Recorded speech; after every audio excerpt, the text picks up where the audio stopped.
Thanks, everybody. It's a real honor to be here. As Phil mentioned, when I taught at Willamette, I've taught here a few times after graduating, and I think it was in 03, 05 that I had an ICL student in my environmental history class, and I don't see him here. I don't think I flunked him. Might have been what happened. So as Phil mentioned, I'm today going to talk about two topics. The majority of my talk will be about the eradication of smallpox, which actually happened. There hasn't been a naturally occurring case of smallpox since 1977. And the official declaration of smallpox's eradication was in 1980. Now you'll notice that the talk that I'm giving today has a question mark at the end of, or at least the beginning of it. Variola, which is the scientific name for the virus that causes smallpox. Variola vanquished? The complex history and legacy of smallpox eradication. So this is a complex history and there is a complex legacy, but it is in fact true that the disease smallpox has not existed in the world since 1977. Actually, in 1978 there was a laboratory accident, but I'll come back to that in a little bit here. You see on the screen right now the rather gaudy book cover, the cover of my book, The End of a Global Pox, America and the Eradication of Smallpox in the Cold War Era. I'm going to get back to some of the imagery on here, but I wanted to first, I think, zip forward to just some very basics. And I want to, if any of you came here hoping to see a whole bunch of really gross pictures of smallpox, you're not going to get that. Thank you. Yes, I agree. I want to preface by saying smallpox was a truly horrible disease. And it was caused by this booger, variola. And I just want to show one image from the eradication campaign. And this was from Bangladesh, and this was a typical case of variola major, regular smallpox, which was about into the 10th day of the rash. As I said before, this was a really horrible disease. Historically, it had a 25% kill rate. That is 1/4 of the people who got smallpox died of it. It started with a headache and fever, and then turned into a rash, and then pus-filled and really painful bumps.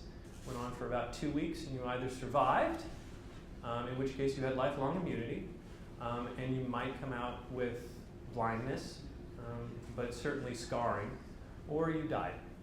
And a lot of people did die from it. And I've got here a graph from the book, which unfortunately you really can't make out too well, but the black line shows the reported cases of smallpox between World War I and World War II.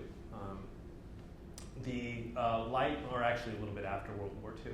And the light line, the black line is from Latin America, Africa, and Asia. So you can see that smallpox continued to be a real problem throughout the so-called developing world into the middle of the 20th century. The light line, which you can barely make out because it drops off pretty precipitously from the very beginning there, that's the reported cases of smallpox in the United States, Europe, the United States and Europe. By the beginning of, by the end of World War II, smallpox was effectively a problem of the so-called developing world. At least that was endemic to those countries. And it's pretty remarkable, that being said, and just one other number I want to throw at you. Between World War I and World War II, there were 5.5 million cases of smallpox reported, and about 1.5 million deaths reported. And that was reported. And during the campaign, the World Health Organization, which led the global campaign, they estimated that was probably about 5% of actual cases. So it was an enormous problem in the developing world. But in 1958, the World Health Organization decided to initiate a global smallpox eradication campaign. And by 1977, the world had in fact eradicated smallpox as a disease. We've got two images here, both from actually 1980. The one on the left is a parchment signed by a number of dignitaries that were involved with the World Health Assembly in certifying the eradication of smallpox.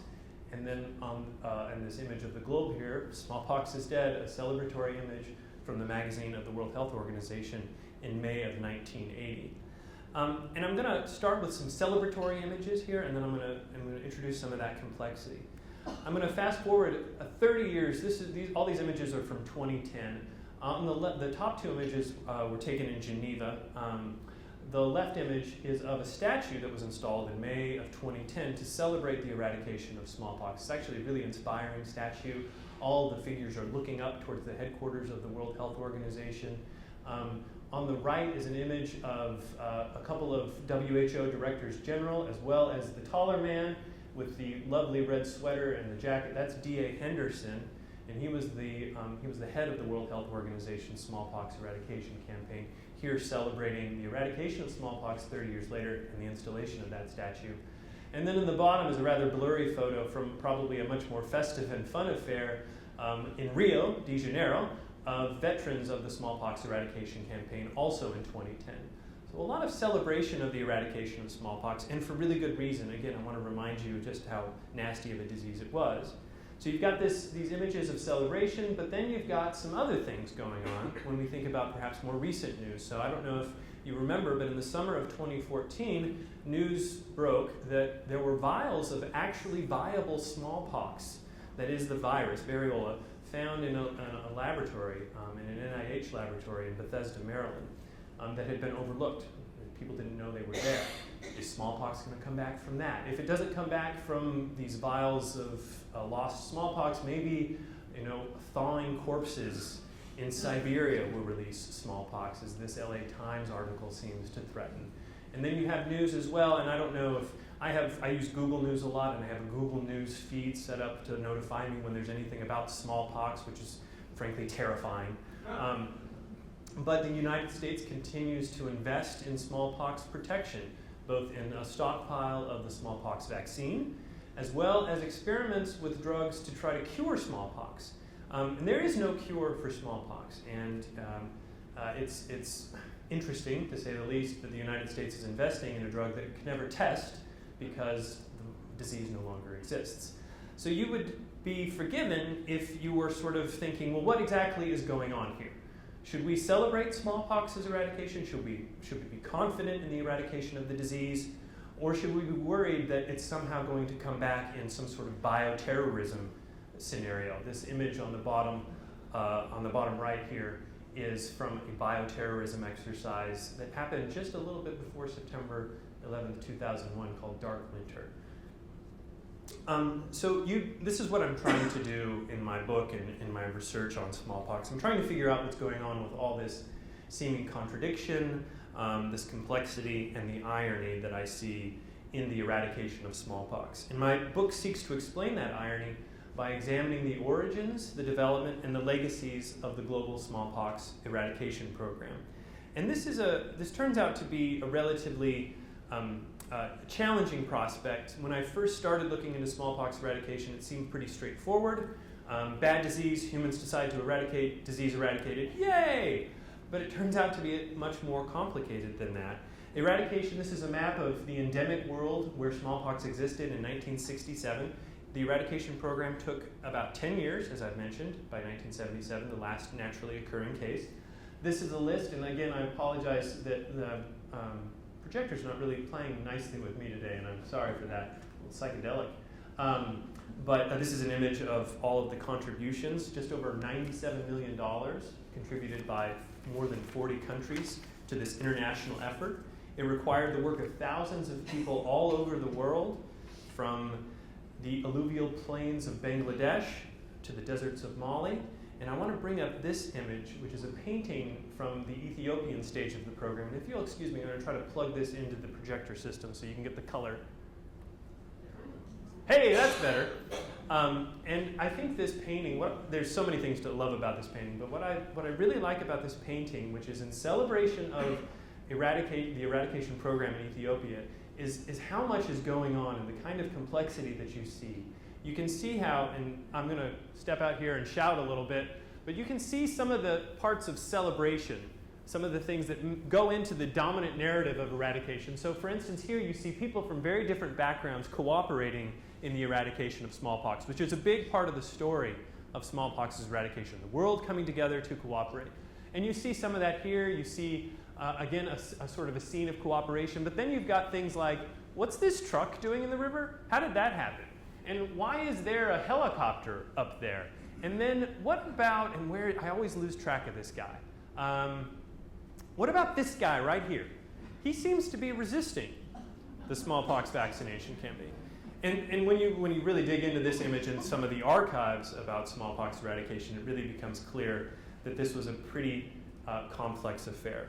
And to try to make sense of it, and this is my argument, this is what I try to do in the book more generally, I argue that smallpox eradication should be understood as an effort to improve global health, to make people better, and achieve foreign policy objectives by mastering the non-human world, by trying to master the virus. And this was an endeavor that expressed and transcended what I call great society liberalism. The eradication of smallpox was an American-led effort in many ways. It was an effort led specifically by great society liberals, and I'm going to come back to that in a little bit here. And I think that by trying to take this program apart and think about it in this way as an effort to improve global health, make people better, but also achieve foreign policy objectives by focusing very narrowly on a single disease, I think that helps me at least make sense of this complex story. I'm going to give you a very quick overview, chronology of the eradication of smallpox, because I'm going to focus on one part of the story as part of my talk today.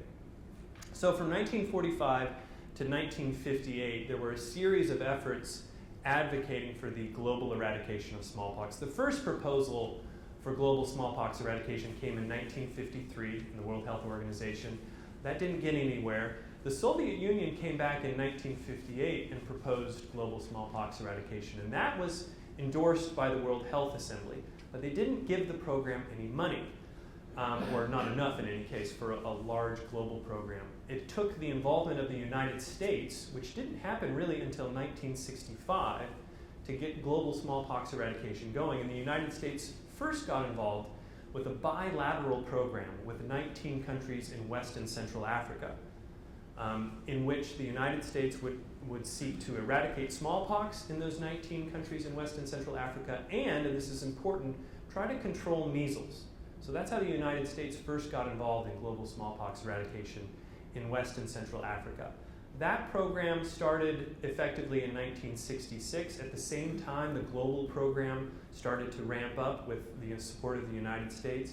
By May of 1970, smallpox had been eradicated in those 19 countries of West and Central Africa. And at the same time, as I mentioned, the global program was ramping up. That program continued until 1977, and the last naturally occurring case, as I mentioned before, was in 1977, and the World Health Organization declared victory in 1980. And then there's the post-eradication period, after 1980, when there's this growing effort to not just eradicate the disease, but also the causative agent, the virus. After the eradication of smallpox, there are these growing cries for, okay, now that we've eradicated the disease, we should eliminate all those remaining stockpiles of the virus that had been held onto for scientific experiments or whatever. But by the time you get to the post-Cold War era, by 1993, 94 really, the United States and the then Soviet, or the collapsed Soviet Union, had backed away from that. And with 9/11 and fears of bioterrorism, we're sort of still living in this world where there are stocks of smallpox virus, both known and unknown. Now, this matches up rather nicely with the chapters of my book. And I'm going to focus today on one of those parts of the story. That is the CDC's program. What was then called the Communicable Disease Center, now the Centers for Disease Control, led the U.S. effort in West and Central Africa to eradicate smallpox and control measles. And that's the part of the story that I'm going to focus on today. So I'd like to begin with an image of this guy. His name is Tony Masso. You can't really see it here, but he's wearing some really nice tube socks there. Tony, at this point, was 24 years old. He was a former Peace Corps volunteer, and he had signed up with the CDC specifically to help with smallpox eradication. And he was assigned to Niger. And in 2006, as he and some of his other colleagues were looking back on what they had done, he said that they, at that time, back in 1966, knew what they were doing. He said, quote, they had a pretty clear idea of the technical point of view. We knew how to operate the equipment, how to maintain the vaccines, and how to map out each town we were going to for vaccination. So you can see that technical point of view, this idea that you can map everything out, you have a method, you have the tools, you can do this. He also said, though, quote, "You saw people literally with no more than one little clay pot and a little fire and a few seeds moving from place to place on the back of a donkey," end quote. So there's a lot going on here. One is this confidence in the technical approach and the sort of righteousness in the cause, right? Knowing that smallpox eradication is a good thing. But on the other hand, is it enough, right? And a lot of people that were involved, a lot of the Americans that were involved in this program, started to wonder at the beginning and throughout whether it was enough to eradicate smallpox or whether they should be doing something more. And they were after something else, after all. On the left is a poster from the Smallpox Eradication and Measles Control Program. And that was what they had been trying to do in these 19 countries of West and Central Africa. And the solution to this problem, the problem of smallpox eradication and measles control, as the CDC thought it, was to achieve, for smallpox specifically, herd immunity. Herd immunity in their numbers was to achieve 80% of vaccination coverage. If you could vaccinate 80% of the population, there would not be enough non-immune people, unprotected people, for the virus to continue to spread. That was the goal, mass vaccination to get to herd immunity. 80% was what they were after. But when they started the program, vaccination levels or immunity levels were at about 11%. So they had a long way to go. So they sent in 41 staff members into West and Central Africa. Here are some pictures of a few of them, looking rather dapper at a party over there on the left. And I want to note here that although you had some of the participants from the CDC were medical doctors and public health professionals, most of them were not. The fellow that I showed at the beginning of it, Tony Masso, here he is again with a great Rhode Island sweater. These were just volunteers. They were paid. Many of them were former Peace Corps volunteers. They all had sort of this international spirit. Many of them were very, very young. 24, 25, there was one 23-year-old involved in the program. They had bachelor degrees, all of them, but very few of them had medical degrees, and very few of these assistants, like Tony, had any public health degrees. But what they did have was a very deep commitment to the program and a belief that they could make the world a better place. More specifically, they believed that government could, in fact, do very, very good things for people, especially with the right tools, the right methods, and the right principles of efficiency. They were, in a word, liberals of the 1960s Peace Corps, Great Society, use the power of government working in cooperation with private companies as appropriate kind of liberals. And that's not to say that they were political activists, very much the opposite, in fact. The people that were involved in the smallpox eradication and measles control program were the kind of people who sincerely believed that they could and should operate above the messy stuff of politics. From their perspective, it wasn't a matter of left or right, liberal or conservative, it was a matter of improving health. But they did believe that the tools, methods, that the power of government could be used, especially in cooperation with private business, to achieve something like smallpox eradication. So enthusiasm was more important than a medical degree, and so were organizational and management skills. Smallpox eradication, as one staff member later remembered, was primarily a, quote, management and logistical problem. And I want you to just think about that. I think that, you know, if you start from those images I showed you at the beginning about smallpox, it seems like an intensely human problem. But the way that the smallpox eradication and measles control program and eventually the global smallpox eradication program unfolded was it was primarily about numbers, about management, about efficiency, about logistics. And they had lots of numbers and tools of management and efficiency at their disposal. So we've got on the left here a couple of images from the 272-page manual of operations that was given to every CDC employee involved in the program, sort of saying, this is how you're going to do it. This is how you set up your vaccination stations, et cetera, and so forth. They were equipped with Dodge trucks because the program was funded by the United States Agency for International Development. All of the material had to come from, it all had to be made in the United States. So these trucks were rolled off of assembly lines in Michigan and shipped off to Africa. And some of the equipment, and I love this device here. Does anybody happen, this is the kind of crowd I love to talk to about this. Has anybody ever used one of these? All right, can you tell me what this is? It's an inoculation gun. Mass inoculate people don't.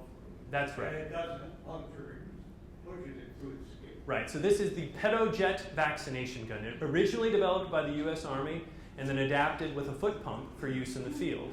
Right? This is the most space-agey thing I've ever seen in my life. And it is just so cool. And for me, it really represents the idea of the smallpox eradication and measles control program. Here's your Dodge truck. Here's your space-age PedoJet vaccination gun. Here's your manual. Go and save the world. I've given you the tools. You know how to do it. You've got your tube socks and your enthusiasm. Go for it. And they really believed it. They had a plan, 80% herd immunity. They would achieve it through efficiency and organization. They had the people, young liberals with lots of enthusiasm, and they had the tools produced by U.S. industry working in cooperation with the U.S. government that they thought would help them not just control the disease, and this is a really remarkable thing to think about, as Phil indicated at the beginning, but to master it. Not just control smallpox, but to master it and eradicate it. And initially it worked pretty well. The CDC made dramatic, quantifiable progress towards the goal of smallpox eradication. By the first quarter of 1968, the number of people infected with smallpox had dropped by 30% in comparison to early years. A really dramatic drop in the first full year, really, of the program. And so it was time to celebrate. This is taken from January 15th, 1968, and a celebration of the I always trip over this, the 25 millionth, 25th millionth smallpox vaccination in Ghana. All sorts of dignitaries there, including the Surgeon General of the United States. And then this little girl here, Rebecca, a 4-year-old, who screamed throughout the entire procedure, as you can see. And in fact, they got another, for the photos that were used in the newspapers as publicity, they got somebody else who didn't scream for those photographs.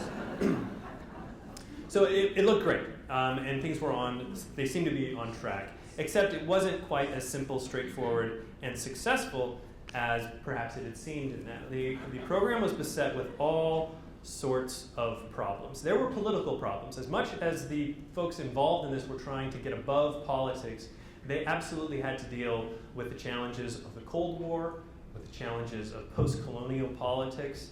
I just want to give you one example, how the Cold War and the politics of this era, global politics of this era, caused problems.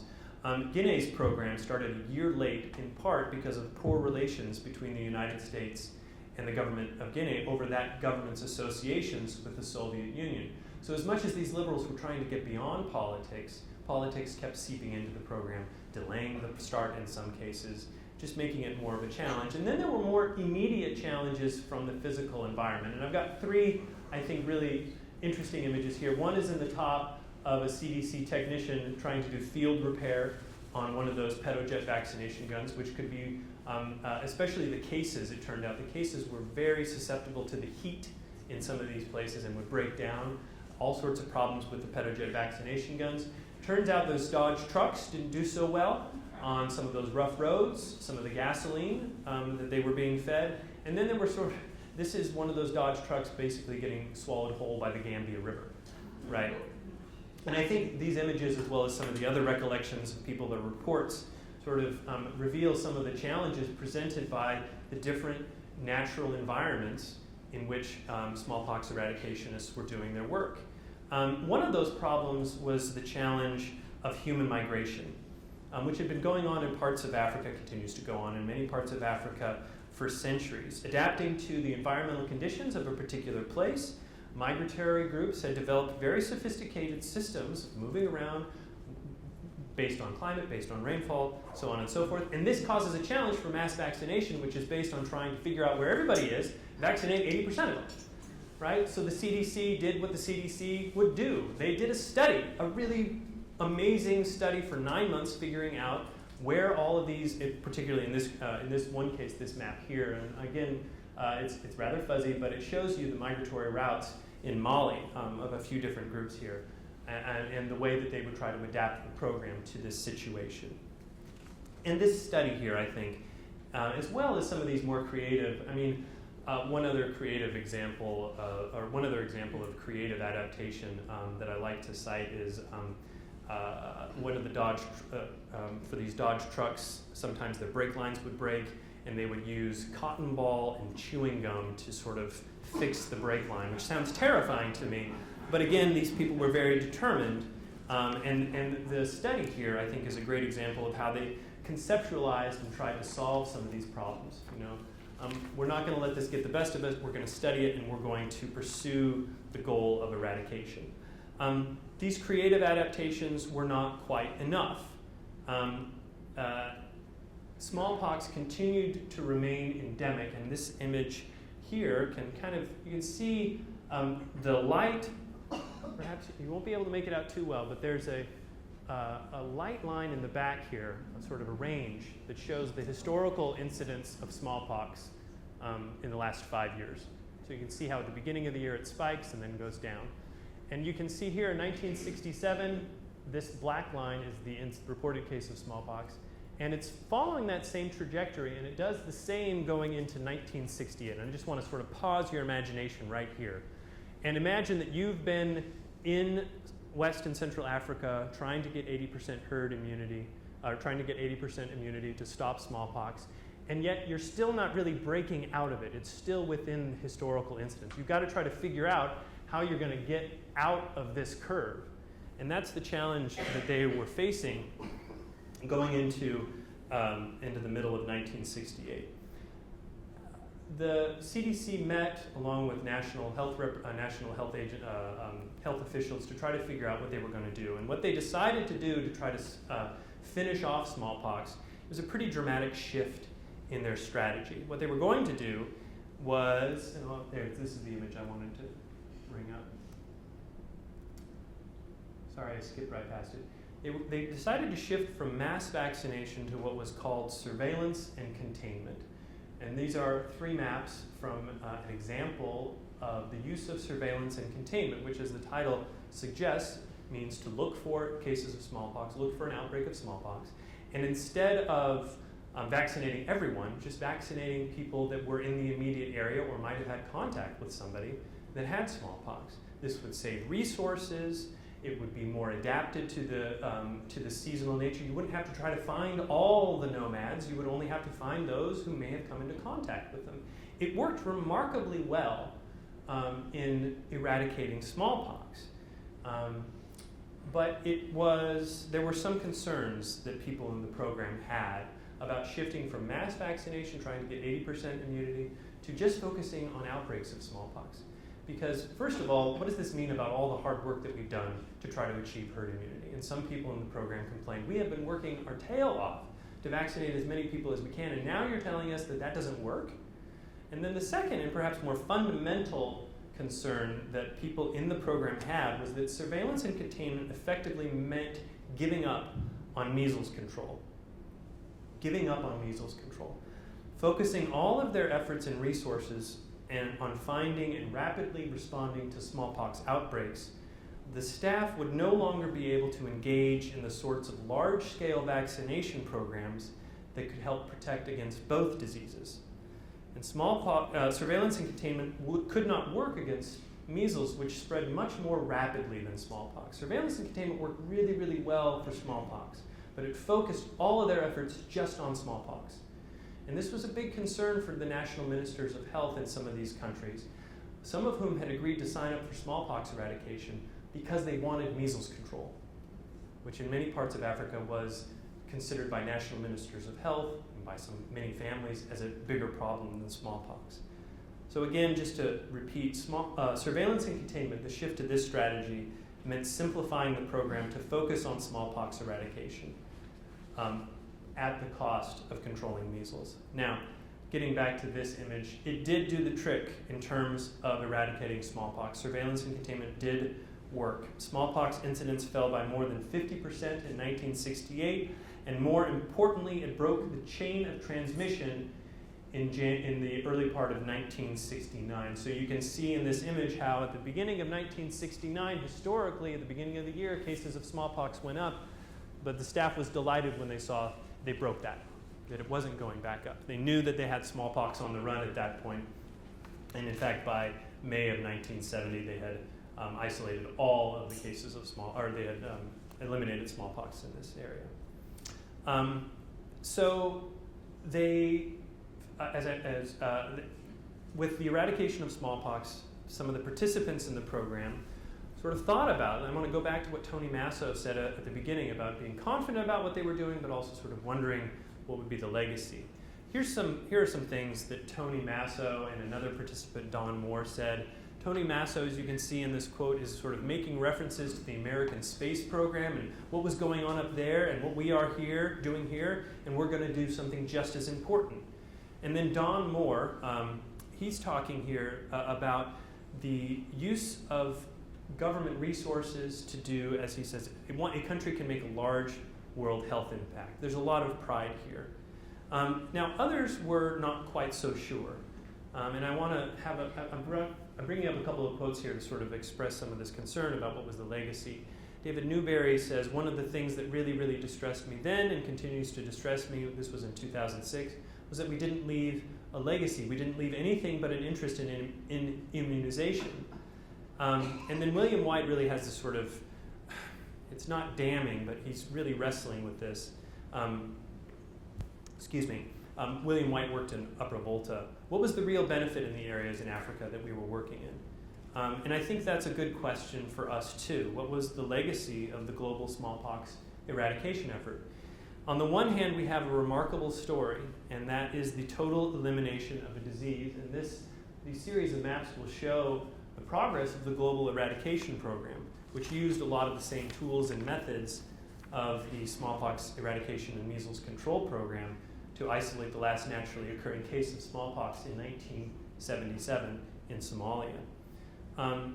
The victory over the disease was total, and that is indisputable. And it was so complete, in fact, that as I mentioned, as the years passed after the declaration of victory over smallpox in 1980, the WHO pushed for elimination of the last remaining virus stocks, which had been left over from pre-eradication days.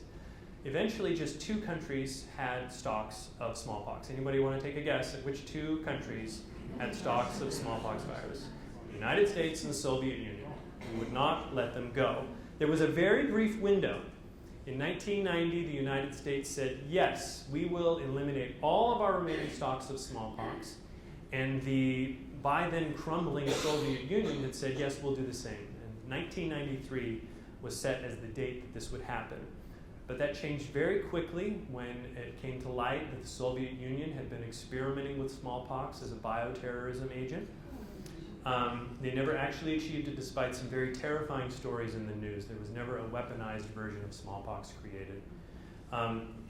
What actually started to build up more than that were these concerns in the 1980s and 1990s about emerging diseases, fears especially about HIV and AIDS.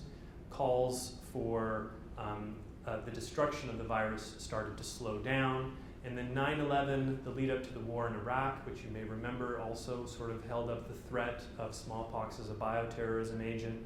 And then concerns about bioweapon-equipped terrorists effectively silenced this discussion about eliminating the last reservoirs of smallpox. It keeps coming up. Every couple of years at the World Health Assembly, there's a proposal, or at least a discussion about, shall we eliminate the last stocks of smallpox? And it keeps getting shot down. Some of the reasons for it are to say, well, if it does reappear, we're going to need to have samples of it so that we can, and it's difficult to trace the logic from there. What actually seems to be much more at the heart of resistance to destroying the virus are scientists who say, we can control this thing in our labs. We can experiment with this thing in our labs. You should trust us because we need to know about the smallpox virus. And I wanted to just sort of, and I think that this is how we get to this sort of picture of complexity. And what we should be thinking when we think about smallpox eradication. I think we should be celebrating it, absolutely.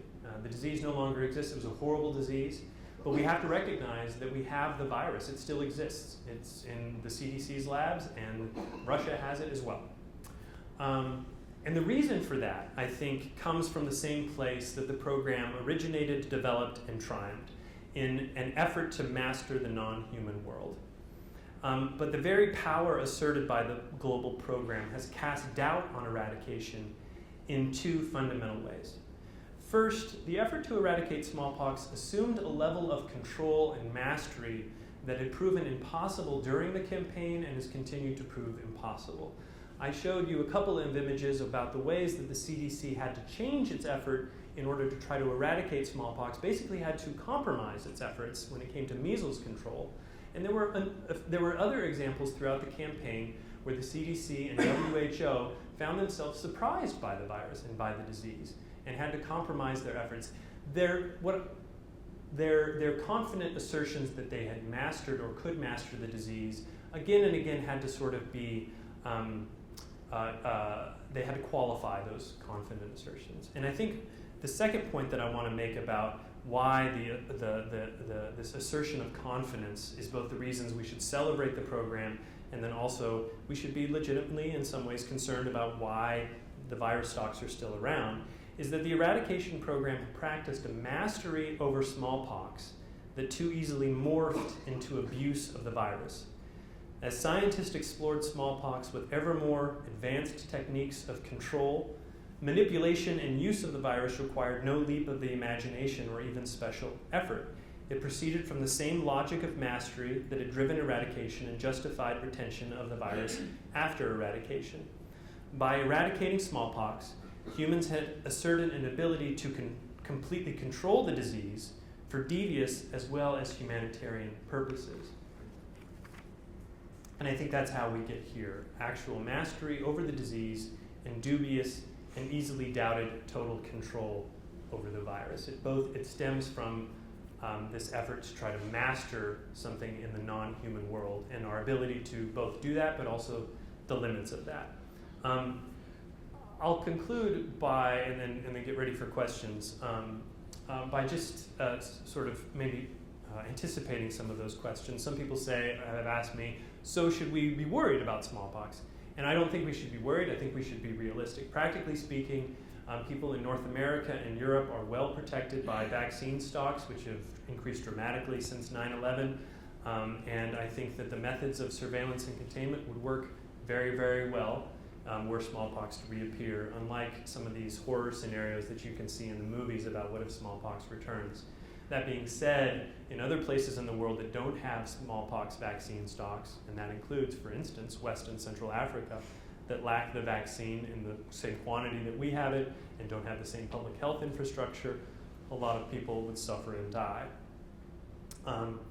Another question some people ask is, what's my opinion? Should we, as humans, destroy the virus? And I say absolutely we should. And my reason is that I think by not destroying the virus, we're engaging in a supreme act of arrogance. We're basically saying we are so good at mastering this virus, this really, really dangerous virus, that we should be trusted to control it under our own circumstances. And I think that's a pretty brazen act of foolishness. I think we would be much smarter if we admitted our limits and destroyed this monster while we have the chance. So that's my talk, and I'd love to take questions and answers.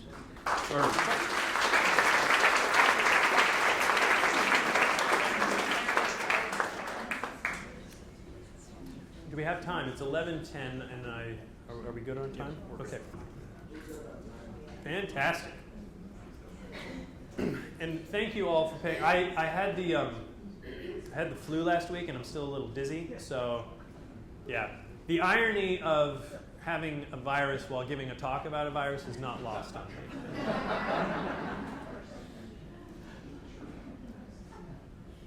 Hi, my name is Sally.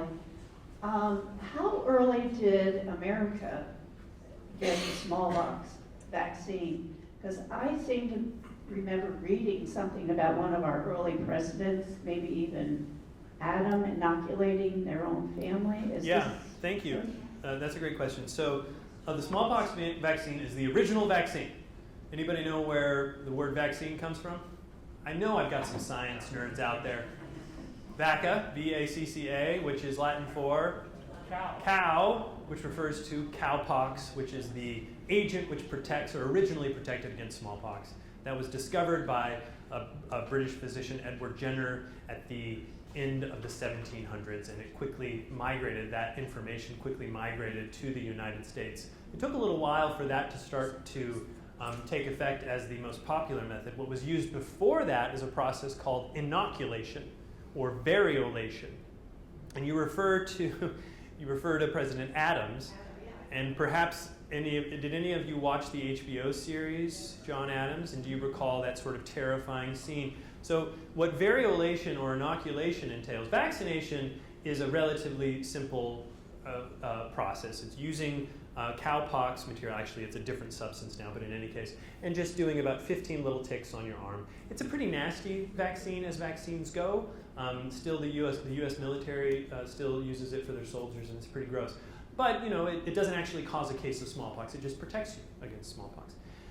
Variolation involved getting actual smallpox pus and material and rubbing it into an open wound on somebody's arm. That's the gross thing from that John Adams HBO series that you saw there. That was called inoculation or variolation. That caused an actual case of smallpox in a person, because remember, if you survive a case of smallpox, you're immune for the rest of your life. If you survive, right? Now, with variolation, it was usually, often done by people who had a lot of experience in it. They tried to find mild cases. They tried to reduce the chances. And so it ended up that the death rate from variolation was somewhere in the neighborhood of 2 to 3%, which is still 2 to 3 out of 100 people dying from a measure to protect you. Now, if you do the odds, will I die? Will I be one of 4 people that dies from a smallpox outbreak, or will I be one of 2 people that dies from inoculation? You go with inoculation, which is why you see that, particularly when there were outbreaks. That's what people did. But that process was quickly, when the efficacy of vaccination with cowpox was shown, which doesn't produce actual cases of smallpox, when that was demonstrated, and quickly the news of that spread throughout the Western world, that quickly spread.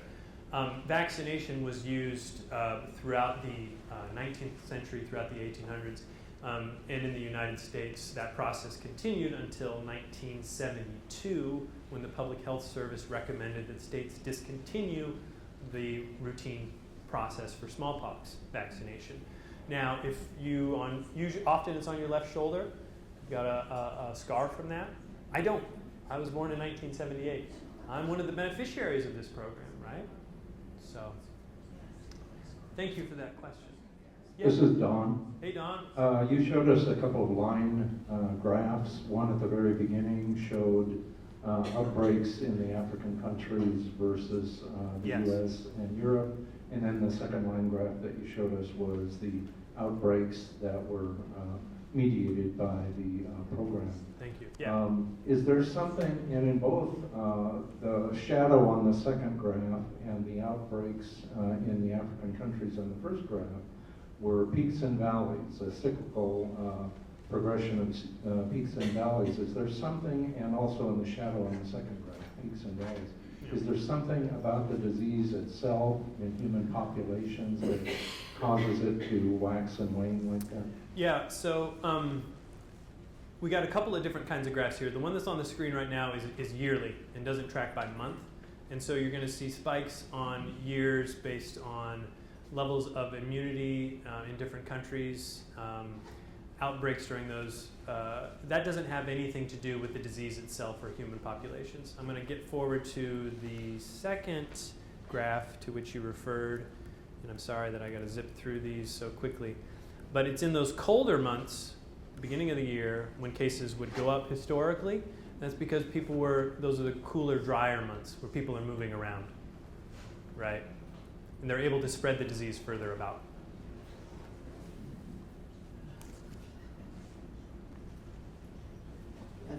This is Danny. I have a question that may require another presentation or book, but I was wondering how the vaccination campaign for smallpox smallpox may have shaped or impacted the vaccination campaign for polio? Great question.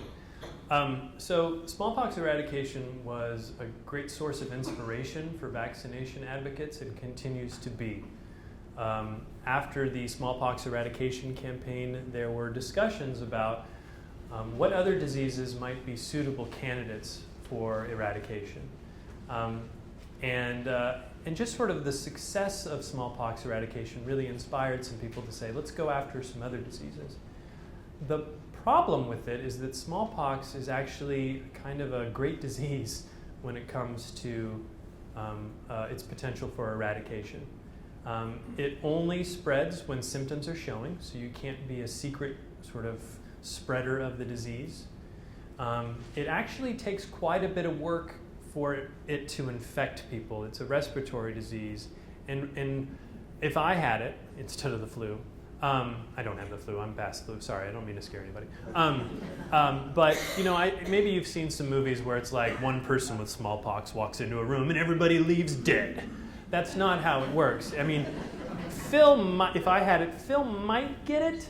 The second row, probably not. The rest of you would be relatively safe, assuming you all stayed exactly where you are. But what I'm trying to say here is it doesn't spread as rapidly as some other diseases. Measles is one of those examples. So you would have people in the eradication program, especially post-eradication, who would say, yes, this was a great program and we should all learn from some of the tools and methods. These principles of efficiency, figuring out how to find people, figuring out kind of propaganda in many cases, right?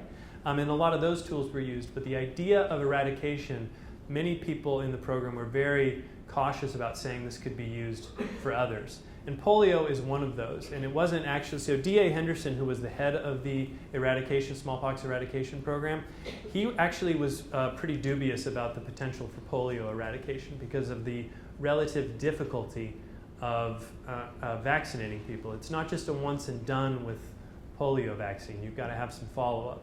Smallpox vaccine was just once and a person is protected. Later in life, he came around to embrace it. But smallpox eradication smallpox was not the first disease targeted by the WHO for eradication. Does anybody know which disease the World Health Organization first thought it was going to eradicate?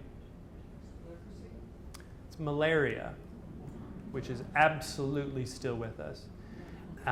Malaria has non-human reservoirs. It's got that tricky little mosquito, right, that's involved in transmission of it. Smallpox is it's me to you, human to human contact. There's no intermediary, right? So there's a lot going for smallpox in terms of an eradicable disease. But I think as a source of inspiration about here's what we can do when we set our minds to it, it has absolutely been a part of it. And people that were in the smallpox eradication program have since participated in other eradication campaigns, at least as advisors. Yeah. This is Roz. Now, I assume the variola virus cannot exist in nature, I mean, in the wild, like right. remain in the soil. That's right. And so, one, is that characteristic typical or atypical of viruses? And two, did that help make smallpox a good candidate for eradication because you didn't have to vaccine everybody for fear of, you know, the virus existing in the soil and someone getting it that way. So I'll answer the second question because I can actually speak with some authority to that. Yes, that did make it a lot easier, and that was one of the check boxes for this is a suitable candidate for eradication. It can't exist for long outside of the human body. Okay, the scabs that would fall off on, I mean, perhaps you've heard of legends of smallpox blankets spreading the disease, and that actually could happen, but the length of time was relatively short. It wouldn't last for years as an infant, and it doesn't exist in other animals. It doesn't exist in the soil, so that did make it easier to eradicate. As to whether that is unusual for a virus, I want to say yes, and my own research as a historian, I think would back me up on that. I would leave it, I'm sure there are other scientists in the room who could speak with more authority about viruses and whether that, I mean, I mean, what is the percentage of viruses that can exist outside of the human body? I don't know that, and I'm sorry. I'm a historian. I'll play that card.